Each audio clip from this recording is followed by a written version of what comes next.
दोस्तों, आज हम उत्तर प्रदेश के एक जिला बदायूं के बारे में जानेंगे।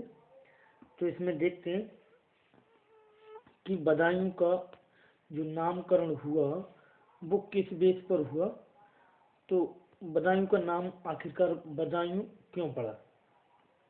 तो इसके नामकरण के मत में नामकरण में कई मत हैं। इनमें नामकरण के आधार पर विद्वान अपना अपना मत देते हैं, कहते हैं कि किस बेस पर हुआ। तो पहला मत है कि 905 में 905 में एक राजा हुआ करते थे, अहिर राजा बुद्ध।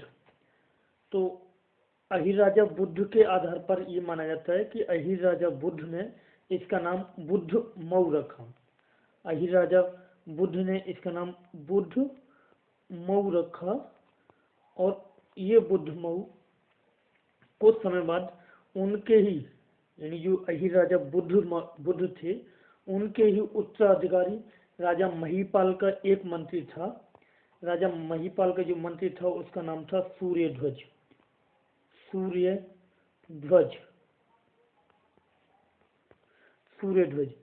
सूर्यध्वज ने इस जगह को बदायूं को वेदों का यानी यहाँ से वेदों का केंद्र बना दिया। इसे यहाँ से वेदों की शिक्षा दी जाती थी और जब यहाँ से वेदों की शिक्षा दी जाने लगी थी उस आधार पर बुद्ध मऊ को वेदो मऊ यानी बुद्ध मऊ को वेदो मऊ या वेदा मऊ कहा जाने लगा। इसके उपरांत जो यहाँ अंग्रेज आए थे उन अंग्रेजों के आने से माफी चाहूंगा, जो मुगल आए थे उन मुगल के आने से इसका नाम जो था वो बिगड़ते जो वेदा मऊ था, वेदा मऊ से इसका नाम बिगड़ करके बदायूं हो गया। और ये बदायूं उस समय जो लिखा जाता था वो इस तरह लिखा जाता था, बदायूं। ये बदायूं हुआ था, जो बाद में अब सुधर करके ये बदायूं इस तरह का बदायूं लिखा जाने लगा। एक मत और है इसके पक्ष में।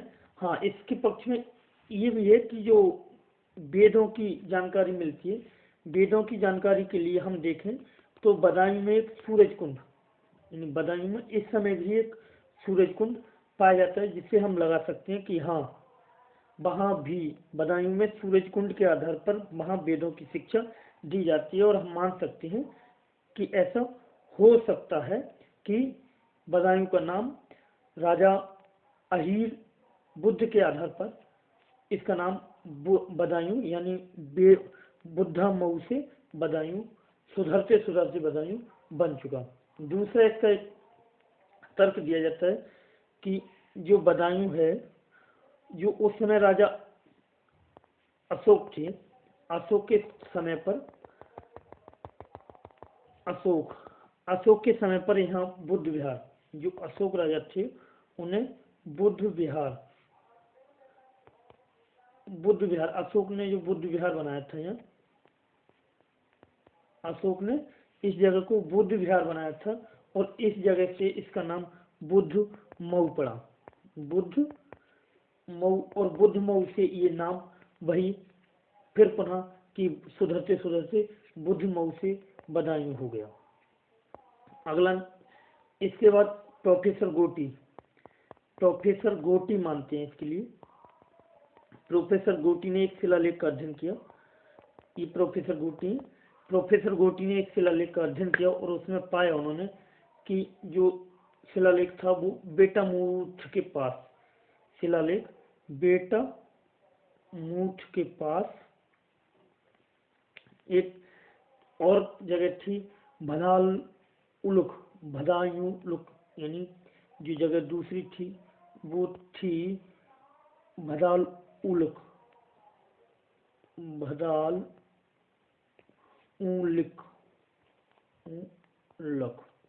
जिसमें जो उलक शब्द है, उलक शब्द से ऐसा माना जाता है कि जो लक शब्द है वो लक शब्द लाख यानी लक शब्द जो है लाख सिक्कों के लिए लगाया था। और उस लाख शब्द को हटा करके जैसे जैसे लाख शब्द हटा वो भदायूं हो गया, और भदायूं से यह नाम गजनवी और गौरी के आक्रमण के समय से इसका नाम बदायूं, भदायूं की वजह भदायूं, जो भदायूं था वो भदायूं चेंज होकर के बदायूं हो गया। इस तरह ये चेंज होते होते बदायूं हो गया।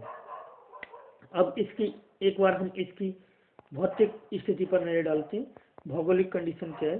तो ये भौगोलिक कंडीशन इसकी देखें कि जो भौगोलिक कंडीशन के आधार पर जो उत्तर में कौन कौन से उत्तर में उत्तर प्रदेश के और कौन से जिले बदायूं डिस्ट्रिक्ट के आस पड़ोस में जो डिस्ट्रिक्ट आती हैं वो हैं। तो देखें उत्तर में कौन कौन सी डिस्ट्रिक्ट है। तो उत्तर में इसके में बरेली और रामपुर है, बरेली और रामपुर, जिसके लिए ये बरेली है और ये रामपुर, ये रहा रामपुर। तो ये उत्तर में है, उत्तर में बरेली और रामपुर है। दक्षिण में है कासगंज और फर्रुखाबाद, कासगंज और फर्रुखाबाद, इसमें डी नहीं है।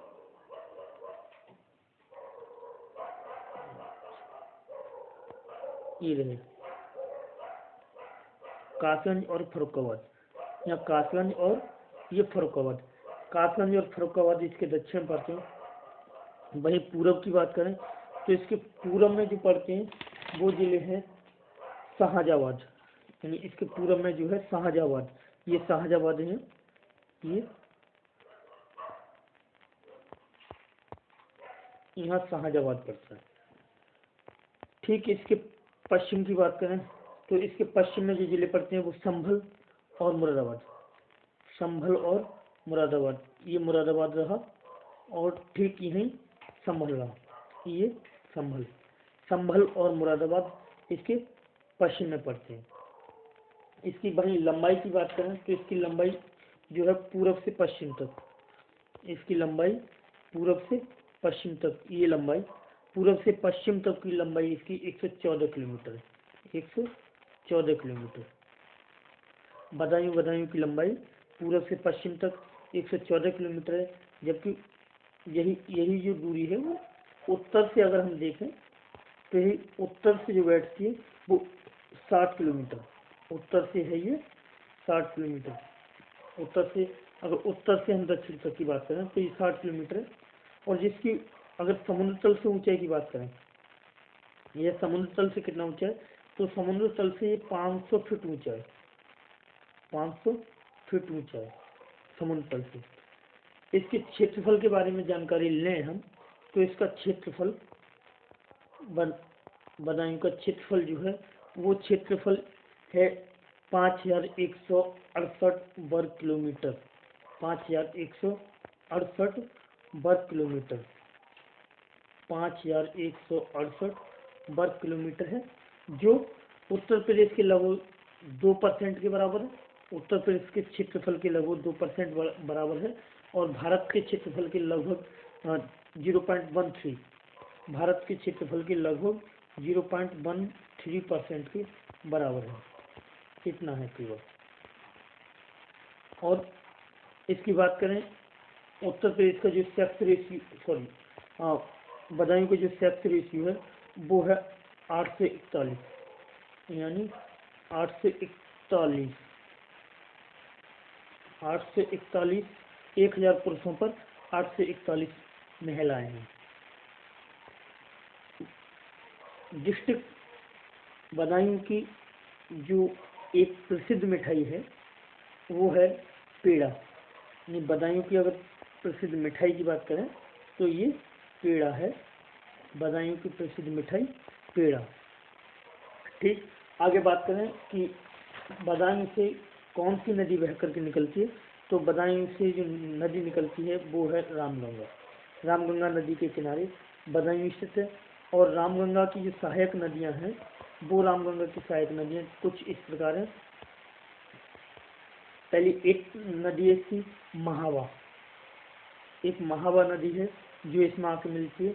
एक सोत नदी है जो इसमें यानी रामगंगा नदी में मिल जाती है। एक इसकी अरिल नदी भी है, अरिल नदी, और एक है भैंसौर नदी। भैंसौर, ये नदियाँ ठीक रामगंगा में आकर के मिल जाती हैं। और इन नदियों में जो पहली नदी महावा, ये महावा है, महावा, उसके बाद सोत है, सोत, और एक है अरिल, अरिल, और एक भैंसौर, भैंसौर, यानी महावा, सोत, अरिल और भैंसौर, ये नदियाँ रामगंगा नदी में मिल जाती हैं। और रामगंगा नदी जो है कि ठीक डिस्ट्रिक्ट बदायूं के निकट से गुजरती है। और ये चार नदियाँ महावा, भैंसौर, सोत और अरिल, ये बदायूं डिस्ट्रिक्ट से गुजरने वाली नदियाँ हैं। बात करें सोत नदी, तो सोत नदी, सोत नदी को यारे वफादार नदी, यानी सोत नदी को यारे वफादार नदी के नाम से भी जाना जाता है। यारे वफादार, यारे वफादार नदी के नाम से भी जाना जाता है। इसका कारण है कि एक बार कुछ सैनिक बदायूं से निकल रहे थे, तो उन सैनिकों को पानी ना मिलने के कारण वो व्याकुल थे और उन्हें पानी सोत नदी में जाकर के मिला, इसलिए इसको यारे वफादार, यानी उनकी वफादार नदी के नाम से जाना गया। अगर हम बात करें उत्तर प्रदेश में व्यवसाय क्या होता है, तो उत्तर प्रदेश के व्यवसाय की बात करें, उत्तर प्रदेश में लगभग 75%, लगभग 75% व्यक्ति कृषि पर निर्भर है, यानी यहाँ 75% लगभग कृषि होती है। इसके साथ साथ हम यहाँ बात करें अब प्रशासन की, तो इसका प्रशासन कैसा है वो भी देख लेते हैं एक बार। तो प्रशासन पर नजर डालें तो यहाँ 1823 में, सबसे पहले 1823 में बदायूं का मुख्यालय सहसवान हुआ करता था। सहसवान 1823 के समय में जो बदायूं का मुख्यालय था वो सहसवान हुआ करता था। ठीक इसके 5 वर्ष बाद, 5 वर्ष बाद यानी 1828 में सहसवान से मुख्यालय को चेंज करके फिर बदायूं पहुंचाया गया। यहाँ अगर हम इसमें देखें कि कितनी तहसीलें हैं बदायूं की, कितनी तहसीलें हैं, तो बदायूं में जो तहसीलें हैं वो कुल मिलाकर के 6 तहसीलें हैं, जिनमें पहली तहसील है बदायूं, बदायूं, दूसरी है दातागंज, और तीसरी है बिसौली,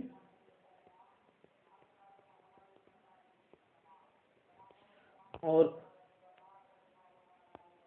चौथी है बिलसी,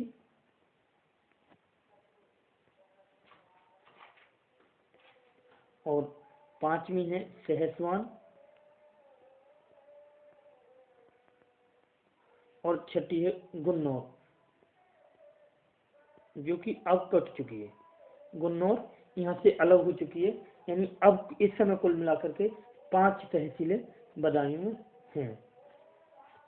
बदायूं में जो कुल मिला के गाँव की संख्या है वो है 1475। बदायूं में इस समय 1475 गांव हैं, 1400, और विकासखंड 15 है, 15 विकासखंड है।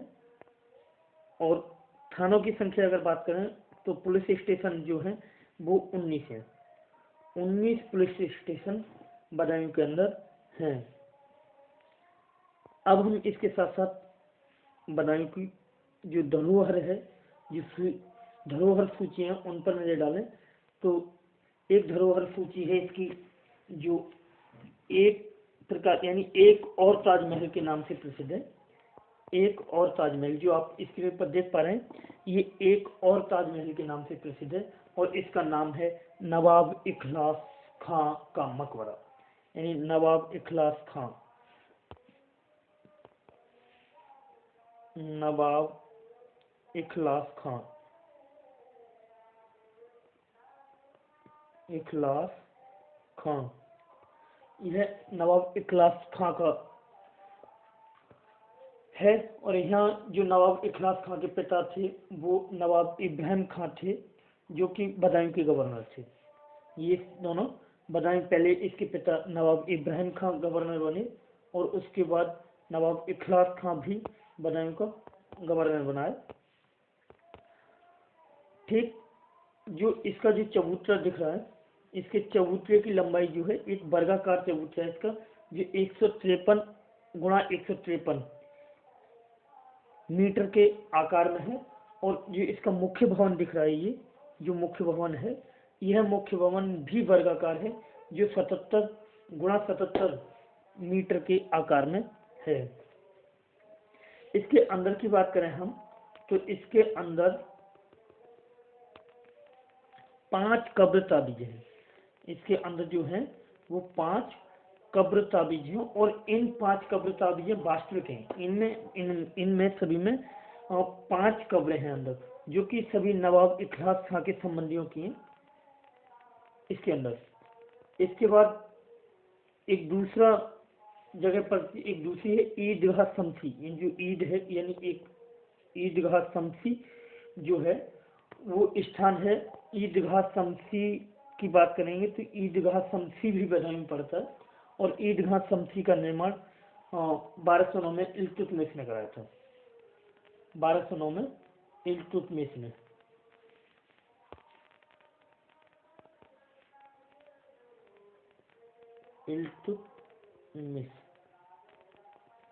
इल्तुतमिश ने कराया था, जो कि 300 फीट ऊंची है।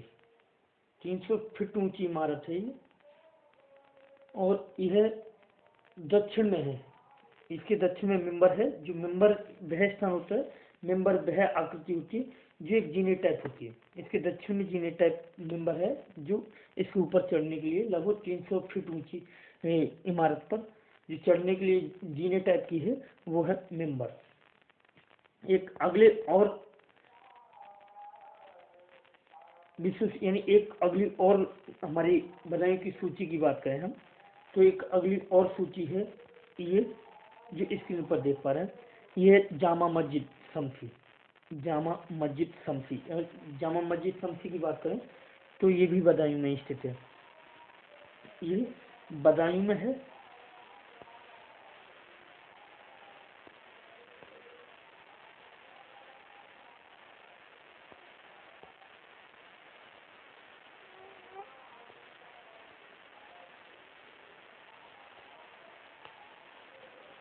इसमें देखें तो ये जो है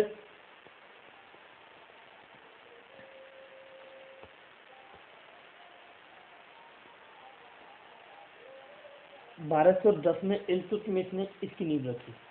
जो जामा मस्जिद है, इसकी नींव 1210 में इल्तुतमिश ने रखी। ठीक, इसके कुछ दिन बाद, यानी 13 साल बाद, इसका पुत्र इल्तुतमिश का पुत्र गद्दी पर बैठता है, और वह इसको पूरा कराता है, यानी लगभग 13 वर्ष में ये पूरी हो पाती है। और ये अगर इसकी बात करें तो ये एशिया की सबसे पुरानी, ये एशिया की सबसे पुरानी इबादत गाहों में से एक है। और इसमें 3 दरवाजे हैं, इसमें 3 दरवाजे, और एक पीतल का कलश है इसके ऊपर, जो आप देख पा रहे हैं, ये एक पीतल का कलश है।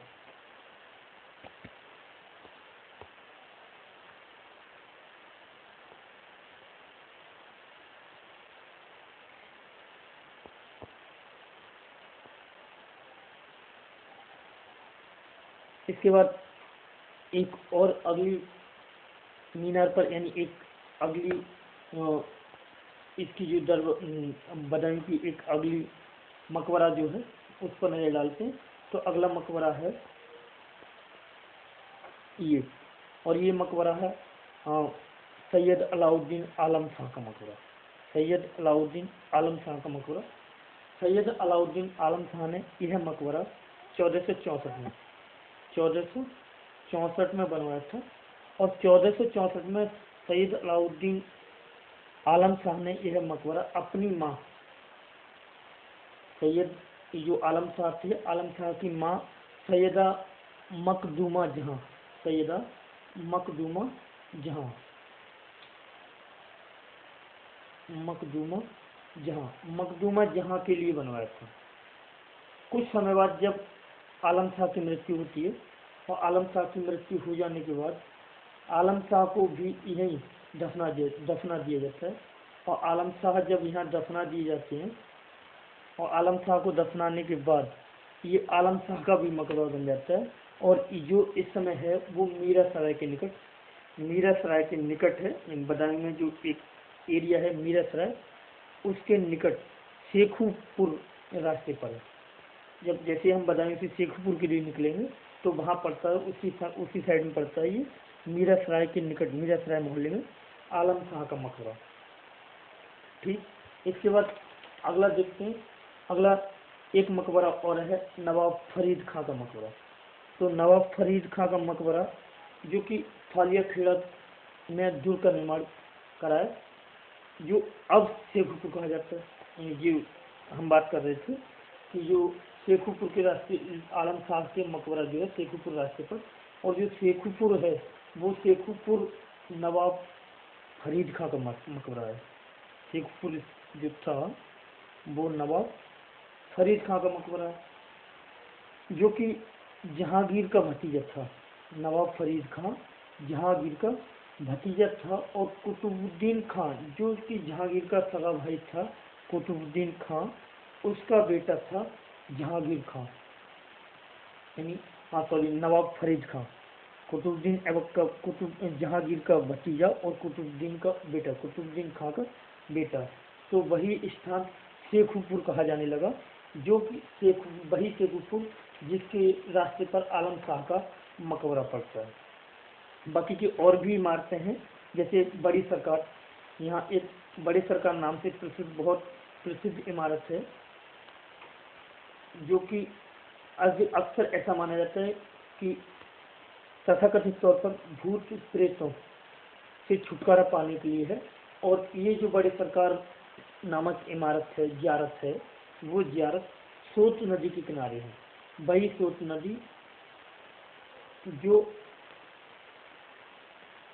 रामगंगा नदी में आकर के मिलती है, जिसे यारे वफादार के नाम से भी जाना जाता है।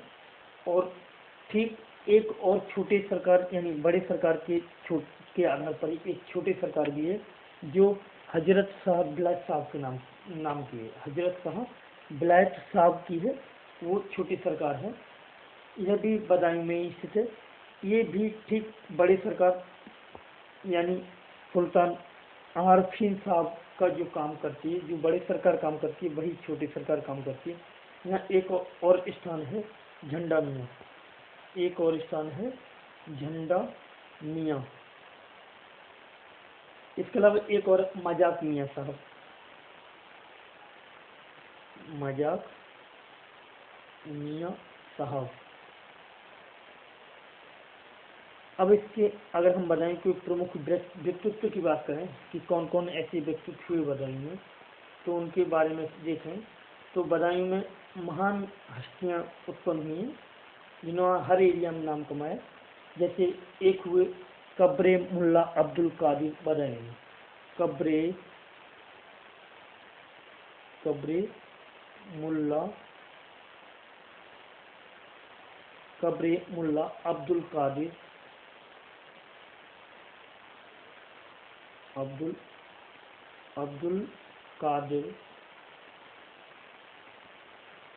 कादिर बदायूं में।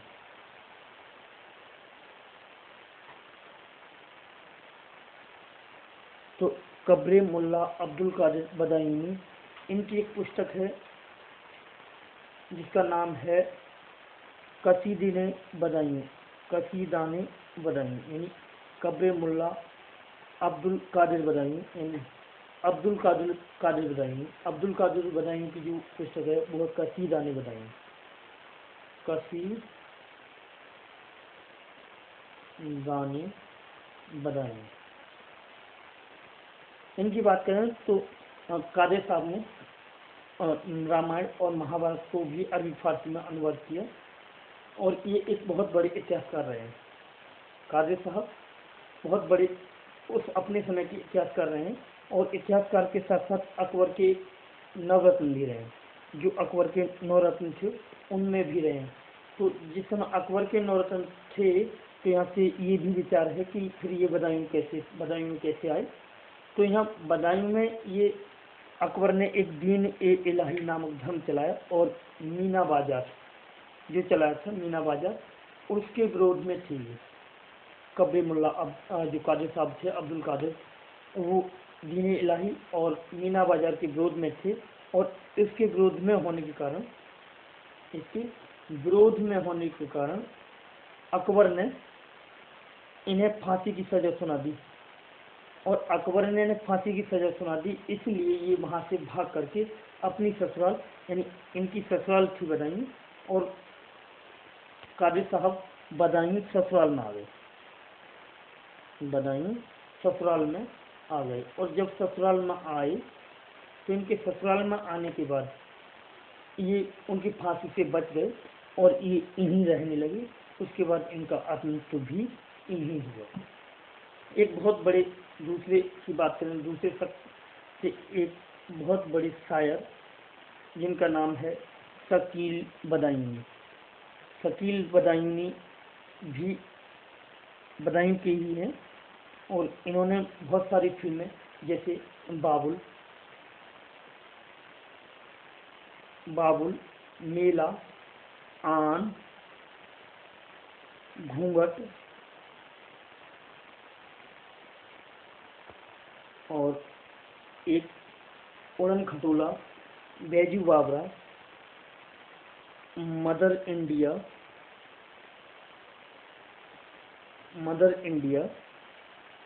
मुगले आजम, घराना और चौदहवीं का चांद यानी चौदहवीं का चांद नामक फिल्मों में इन्होंने गाने भी गाए, इनके लिए गाने बनाकर भी दिए। और इनका एक शेर जो आपको स्क्रीन पर दिख रहा है जो शकील बदायूनी का ही एक शेर है। इन्होंने कहा है, तुम फिर उसी अदा से अंगड़ाई लेके हंस दो, तुम फिर उसी अदा से अंगड़ाई लेके हंस दो, आ जाएगा पलट कर गुजरा हुआ जमाना। ये शकील बदायूनी का ये एक शेर है जो मैंने आपको सुनाया। एक दूसरे शायर हैं जो भी वो की बदायूं के हैं, वो भी बदायूं में ही पैदा हुए थे, और इनका विशेष बदायूं में एक स्थान है इस्लामनगर से इनका अपना बहुत संबंध रहा है। और इनका जन्म इस्लामनगर में, यानी इस्लामनगर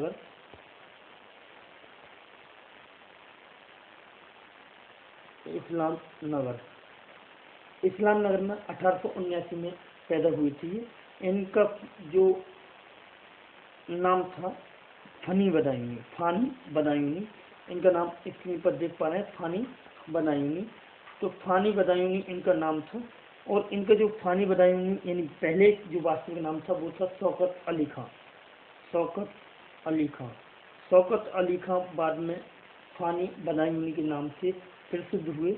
इन्होंने रचनाएं भी की, इन्होंने कुछ दो पुस्तकें भी लिखी जिनका नाम था एक दीवाने फानी और एक वाक़यात, दीवाने फानी और वाक़यात। ये महाराजा कृष्णदास के परिवार में रहते थे। महाराजा कृष्णदास के यहाँ राजा थे हैदराबाद में, वहाँ रहते थे। इनकी जो शायरी हैं वो आप स्क्रीन पर देख पा रहे हैं। इनकी कुछ शायरी और भी हैं, जैसे एक शायरी ये भी है कि कुछ बस ही ना था वरना ये इल्जाम न लेते, कुछ बस ही ना था वरना ये इल्जाम न लेते, हम तुझसे छुपाकर भी तेरा नाम न लेते, नजरें ना बचाना थी, नजर मुझसे मिलाकर पैगाम न देना था तो पैगाम न लेते। ये फनी साहब इस्लाम नगर से निकले थे। एक दूसरे व्यक्ति उस्ताद निसार हुसैन खां, उस्ताद निसार हुसैन खां, जो आप देख पा रहे हैं, उस्ताद निसार हुसैन खां। उस्ताद निसार हुसैन खां भी बदायूं से ही निकल के गए थे और ये आकाशवाणी पर, यानी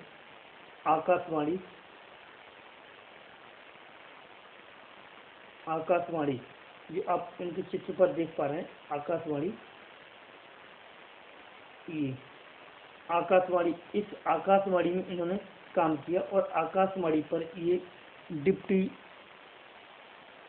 डायरेक्टर के रूप में कार्यरत रहे। यानी प्रसार भारती जो भारती है आकाशवाणी, उस पर डिप्टी डायरेक्टर के रूप में रहे हैं। और ये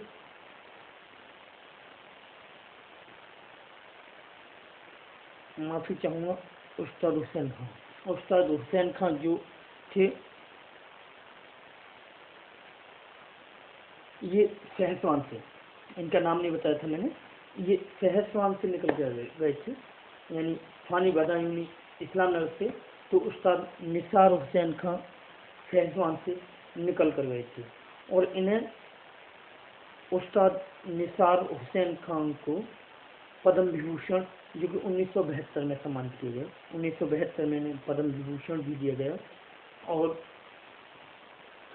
ये प्रिय राग, गौड़ सारंग, मालकोस जैसी इनसे बहुत अच्छी ये इनके राग थे, जैसे इनके रागों में गौड़ सारंग, मालकोस जैसी, ये बहुत प्रसिद्ध राग थे इनके। और इनके गुरु थे, इनके गुरु का नाम था गुरु गुलाम मुस्तफ़ा, इनके गुरु का जो नाम था गुरु गुलाम मुस्तफ़ा। अगर गुरु गुलाम मुस्तफ़ा की बात करें तो गुरु गुलाम मुस्तफ़ा को पद्म श्री, यश भारती, पद्म विभूषण ये भी, और इन्हें संगीत सम्राट के नाम से प्रसिद्ध हो गए थे ये बाद में। पद्म श्री, यश भारती, पद्म विभूषण ये सम्मान दिए गए इन्हें। और गुलाम मुस्तफ़ा भी बदायूं के ही थे। इनने उमराव जान, इनकी एक फिल्म है उमराव जान, जिसमें इन्होंने एक गीत गाया। एक फिल्म है गुलाम मुस्तफ़ा की श्रीमान आशिक फिल्म, एक है श्रीमान आशिक, ये रहे गुलाम मुस्तफ़ा। इनकी बात करें, ये गुलाम मुस्तफ़ा, इन्होंने श्रीमान आशिक और उमराव जान नामक 2 फिल्मों में गाने गाए हैं। और इनका नाम मैंने इनके लिए बता ही दिया कि ये पद्म श्री पुरस्कार और यश भारती पुरस्कार और पद्म विभूषण पुरस्कार से सम्मानित किए गए थे। एक और उस्ताद निसार हुसैन के शिष्य का नाम लेते हैं। उस्ताद निसार हुसैन के शिष्य ये थे, उस्ताद निसार हुसैन के शिष्य जिनका नाम था उस्ताद हफीज अहमद खां, उस्ताद हफीज अहमद खां। उस्ताद हफीज अहमद खां जो थे वो आकाशवाणी पर डिप्टी डायरेक्टर के रूप में कार्यरत भी रहेंगे। और बदायूं की बात करें तो बदायूं पीछे ना रहने वाला एक जिला रहा है। यहाँ बदायूं में गुरु तेग बहादुर और गुरु गोविंद सिंह साहब जैसे महान मूर्तियाँ भी यहाँ पधारी हैं।